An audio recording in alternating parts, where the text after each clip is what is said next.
Xolodilnik yilida eskirib qolgan tvoroglar bormi? Olinglar, men sizlarga 200% o'xshab chiqadigan retsept o'rgataman.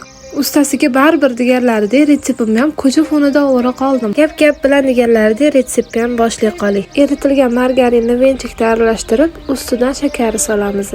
Shakarni ham aralashtirib, razrahidil vanilin, tuz sovuramiz. Men bitta idishga solib qo'ygan edim.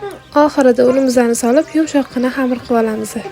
Tayyor bo'lgan xamirni xolodilnikka qo'yib yarim soat tindirib olamiz. Tingan xamirlarimizni olib 2 bo'lakka bo'lib olamiz.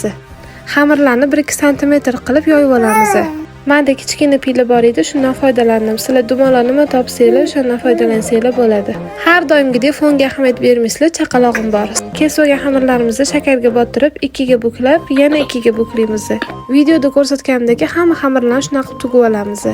Yarim soatga 170-180 gradusda pishirib olamiz.